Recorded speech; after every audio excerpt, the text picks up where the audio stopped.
Bon, bonjour à tous, bonne année surtout. Bon, aujourd'hui je vais monter une petite mouche sèche. Là elle est dans les pots, je vais vous montrer. La caméra s'arrête. Bon, là, ça va pas être facile, vous allez mieux la voir tout à l'heure. Bon, il faut savoir que cette petite mouche, tout d'abord,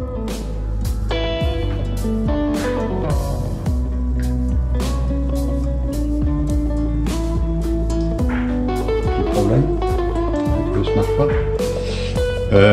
Quand elle est dans l'eau, l'électronique. Donc elle se tient à la verticale dans l'eau. Il n'y a que la petite hupette ici qui est en CDC qui va rester en surface. Si bien que ça fait un peu... J'avais un réglage à faire là, à partir de la GoPro, parce que c'est un peu complexe des fois quand... Donc cette mouche, elle va donc nager. La surface, en surface, vous allez voir que la petite huppe ici du bout de la plume. C'est ce qui est intéressant d'ailleurs, parce que donc ça imite la fameuse éphémère qui pond. Souvent recommandé, c'est de faire des faux lancers pour sécher. Ne mettez pas de produits style huile de cul de canard ou les tubes de produits hydrophobes. Ça empêcherait la bonne tenue de la plume.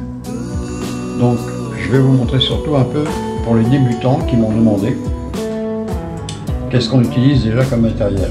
Première chose à avoir, c'est un étau. Je dirais même que la priorité, c'est de savoir dans quel emplacement vous allez vous placer pour fabriquer vos mouches. Il faut savoir qu'à chaque fois qu'on manipule également les poils, soit de chevreuil, les poils de lièvre, ou les plumes également, on coupe tout ça, forcément, dans l'air, vous allez avoir des petites poussières. Et il faut que votre endroit soit quand même relativement aéré. Vous allez le respirer, donc il faut être prudent. C'est pas nocif, mais il faut essayer d'éviter d'être sans arrêt en train de respirer tous ces poils. Il faut que ce soit un local qui soit quand même relativement aéré. Moi j'ai l'avantage, c'est que je suis dans un couloir qui est quand même bien aéré, parce qu'il est grand. Et en même temps, c'est un renfoncement dans le mur qui me permet d'avoir installé mon bureau, mon établi, disons, vraiment pour travailler. Donc priorité, c'est de choisir un étau. Moi j'ai démarré avec un petit étau très simple, qui se fixait avec un petit serre-joint sur le bord de la table. Il ne tournait pas, il y avait juste une petite manette, disons, pour manœuvrer l'ouverture des mâchoires. C'était très bien. J'ai commencé mes mouches comme ça, et c'est parti. Maintenant, je me suis amélioré, parce qu'au fur et à mesure qu'on fait des mouches, on a envie d'évoluer, donc il nous faut un matériel un petit peu plus sophistiqué. Donc ça, c'est un Stonefo. Bon, je cite la marque, parce que de toute façon, on le voit bien dessus. On serre les mâchoires comme ça avec la manivelle, on desserre la vis au-dessus. Bon, c'est relativement simple, ça permet de tourner et c'est pour des enroulements. Des fois, ça m'est plus pratique et quand je travaille une mouche, c'est quand même plus simple de basculer, de voir derrière, devant et de montrer également lorsqu'on filme. Voilà, ça c'est l'étau. Ça c'est un petit support qui est mis à l'horizontale parce qu'il sert de repose-fil. J'ai juste à desserrer cette partie-là, je le mets en vertical. Et à partir de ce moment-là, si vous voulez, ça devient mon support parachute, pour fabriquer les parachutes. Je remets. Bon, on peut faire des parachutes sans avoir cet outil-là, hein, attention. Hein. Des fois, je fais des parachutes sans l'utiliser. Ça dépend de ce que je veux faire. Ça dépend de la précision que ça demande. Il y a des fois des modèles qui sont quand même un peu complexes. Bon, un petit arrière-plan ici, une table et un plateau plastique, du papier qui me permet de faire un fond neutre pour prendre ma photo. Des éclairages, des lampes LED, celle-ci est à pince. J'en ai une autre que l'on voit au-dessus, alors qui elle se commande au point de vue lumière en tactile. On peut faire en dégradé si on veut. Et voilà. J'aime bien avoir deux éclairages pour avoir vraiment un éclairage parfait sur le travail que je veux accomplir. En outil, au départ, il vous faudra un porte-bobine. Je vous conseille tout simplement celui-ci, avec le bout céramique. Ça évite de casser le fil. C'est simple, ça fonctionne très bien. J'ai aussi On m'a envoyé, c'est celui-ci avec une partie bois, c'est stylisé quoi, mais bon, c'est bien d'avoir ça aussi de temps en temps, de changer un peu. Et j'ai particulièrement celui-ci, je l'avais déconseillé dans une vidéo, malgré tout je l'utilise beaucoup, parce que je peux faire un réglage ici, ça donne une certaine pression de frein sur pour la bobine qui se déroule, voilà, là ça bloque, je desserre et je peux tirer plus facilement mon fil. Donc ça il vous faut un porte-bobine. Il vous faudra une aiguille à bobine. Celle-ci est simple, en même temps l'avantage c'est que c'est creux à son bout, ça me permet de faire des demi-clés. Wheel finish, important.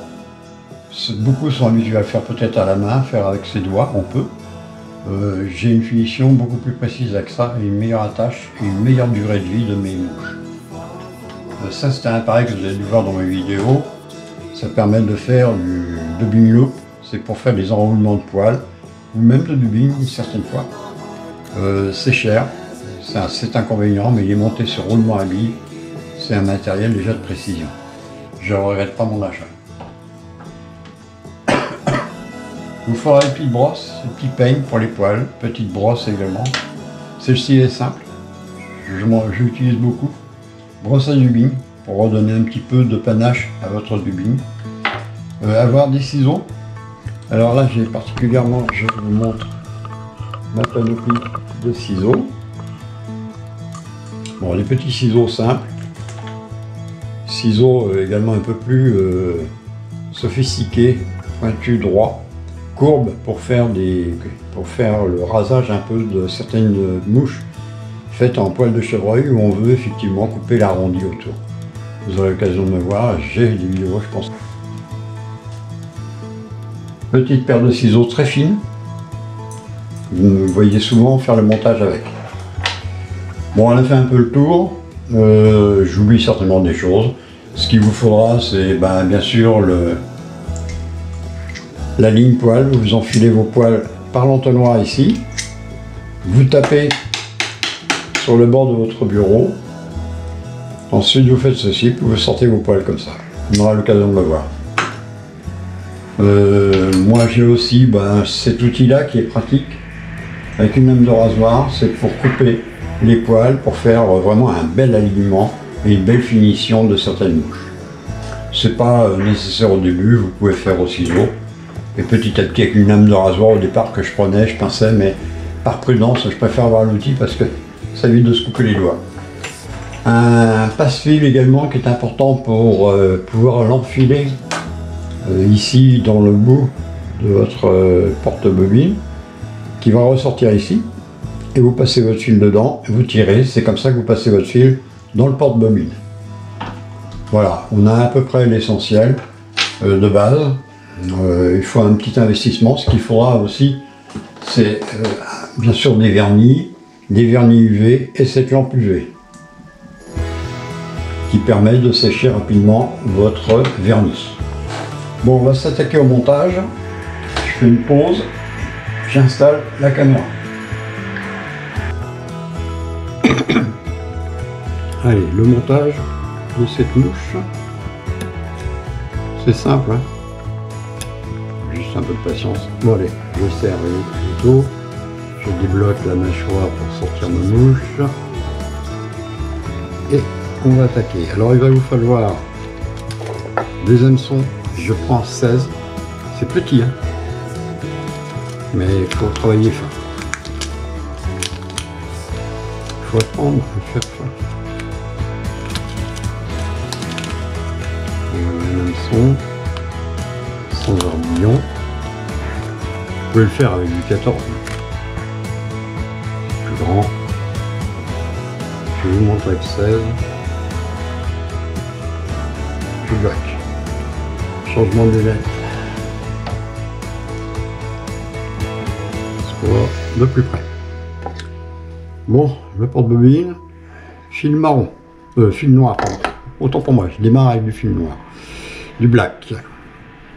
C'est juste pour faire le corps. Allez, quelques enroulements pour bloquer. Je vais jusqu'à ma courbe. Voilà. Voilà, je coupe l'excédent. Petit ciseau fin. Voilà, impeccable.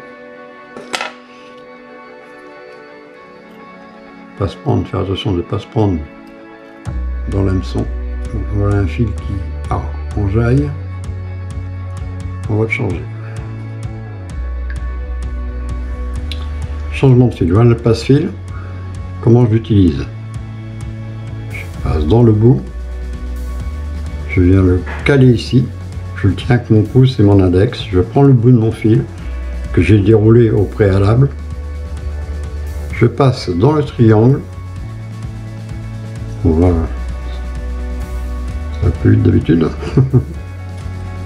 Hop, et je tire. Le fil est passé. C'est simple. Allez, on s'attaque au montage. Je coupe. Quelques enroulements jusqu'à la courbe.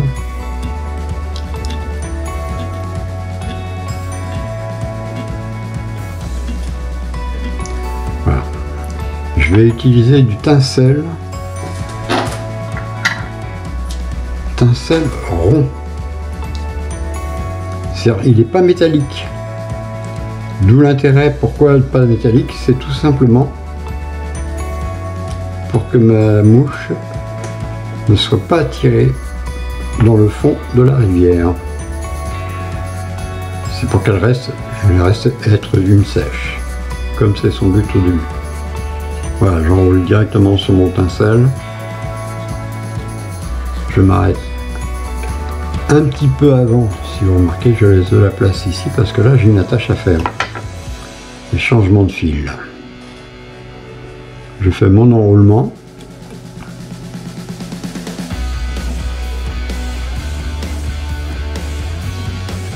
J'essaie de faire un enroulement régulier, quoi. Comme il n'y a pas beaucoup de longueur de rang. Là, je passe autour. Serré. Voilà. Je serre. Quelques enroulements pour bloquer. Je reviens en arrière de mon fil, c'est plus sûr, et je coupe l'excédent du tinsel. Je mets de côté le reste et je change de fil. Celui-ci est un peu trop épais pour le faire. Hop, au whip finish. Un petit tour, je coupe. Je change. Je prends un porte-bobine avec fil marron. Vous pouvez le faire avec du noir. Hein.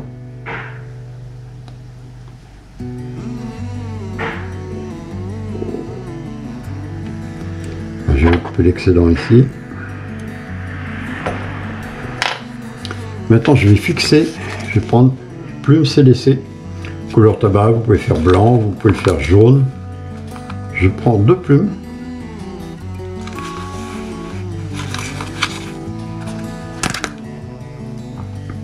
Enlevez toujours un peu l'excédent du bas, ça sert à rien, c'est des grandes fibres là qui gênent plus qu'autre chose. Voilà. Je prends un deuxième. Je les superpose.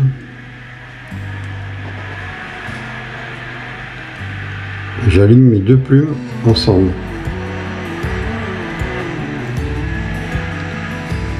Voilà, je tire vers l'arrière l'ensemble des fibres. Je place la plume et je ligature. Je regarde ce que ça va donner une fois plié. Impeccable. Allez, je consolide. Quelques enroulements serrés. Je reviens un peu en arrière de ma plume pour bien ligaturer et la mettre en place. Je coupe l'excédent. D'où l'intérêt d'avoir des ciseaux fins, on fait un travail beaucoup plus précis.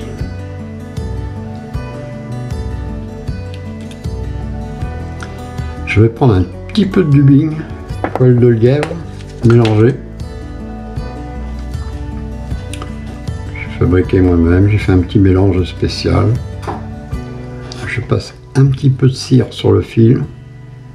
Voilà. Je vais prendre des pincées très fines, car j'ai très peu de place. Un petit peu à la fois, hein, pas chargé. Il mieux en remettre après que d'essayer d'en enlever. Voilà, du bing mis en place. Je remonte ma bobine, mon porte-bobine. Je fais mes enroulements. Je fais attention à baisser de la place pour l'attache de ma plume. Ah, c'est suffisant. Maintenant, je prends mes deux plumes. Petit moment délicat, mais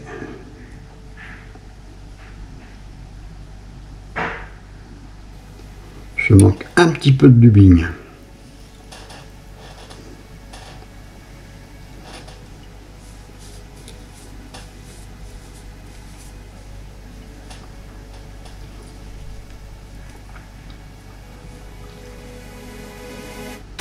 Un thorax qui soit quand même relativement bien monté, épais. Voilà. Le reste, ça s'enlève, n'inquiétez pas. On tire le tout vers l'arrière. On fait son serrage de fil. Je remonte vers la courbe. Je fais attention que mon œillet ne soit pas bouché par la plume. Je vais rabattre mes deux plumes sur l'avant en essayant que les deux rachis soient alignés. C'est la partie délicate de ce montage. Je viens au-dessus de mon dubbing là. Je vais faire un serrage en faisant attention de ne toujours pas boucher mon œillet. Voilà, je le relève. Avec mon ongle, je vais pousser en arrière, ça glisse bien dessus. Ok. Je bloque.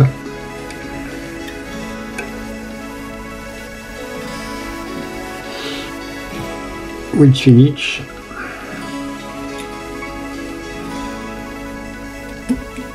Hop. Hop.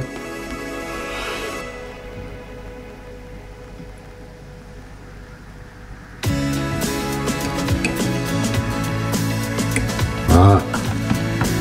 Parce que c'est un petit peu en pente. C'est un petit peu penché. Je coupe le fil.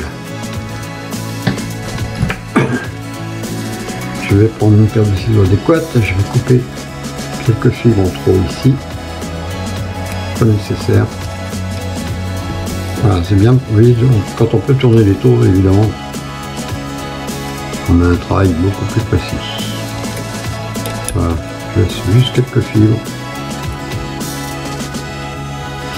Et maintenant, je vais couper la tête de la plume. Voilà. C'est suffisant.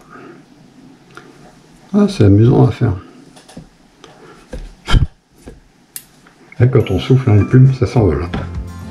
Maintenant, je vais mettre une petite goutte de vernis sur mon attache, par sécurité.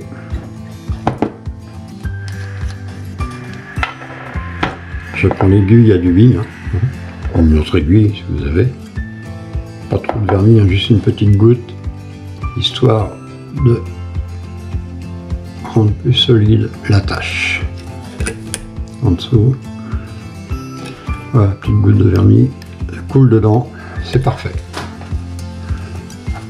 J'essuie mon aiguille, je la range, je ferme mon flacon de vernis, toujours vernis liquide.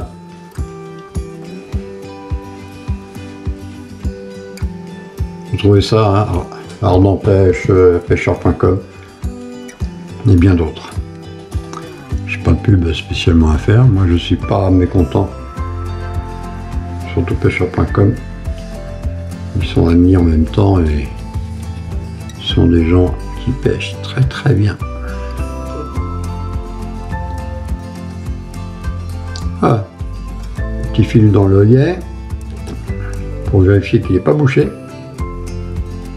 Ok. Ah. Bon ben voilà. Copie conforme. La deuxième est toujours un petit peu mieux réussie parce que je l'ai fait un peu gonfler exprès pour vous montrer que comment on fait pour faire effectivement ces mouches que vous devez voir des fois qui sont avec ce galbé qui est très bien, qui présente bien l'aspect de la mouche. Voilà, ben, tout ça vos montages, je vous souhaite un bon courage. Si des questions, vous les posez sur YouTube. N'hésitez pas, si vous avez aimé, de cliquer le petit j'aime en bas, le petit pouce. Et pour ceux qui sont nouveaux, qui regardent, eh bien, si vous voulez vous abonner pour suivre mes montages et surtout les sessions de pêche. Ici, je suis dans le Lot, je pêche sur le Ségou, qui est une rivière du Lot, où sur Facebook, beaucoup me connaissent. Et également, je pêche sur la Dordogne, qui est une rivière superbe, qui est très visitée l'été, bien sûr, beaucoup de touristes. Je vous le recommande parce que c'est vraiment très beau. Et on y pêche de très jolis poissons. Allez, à tous, à la prochaine vidéo.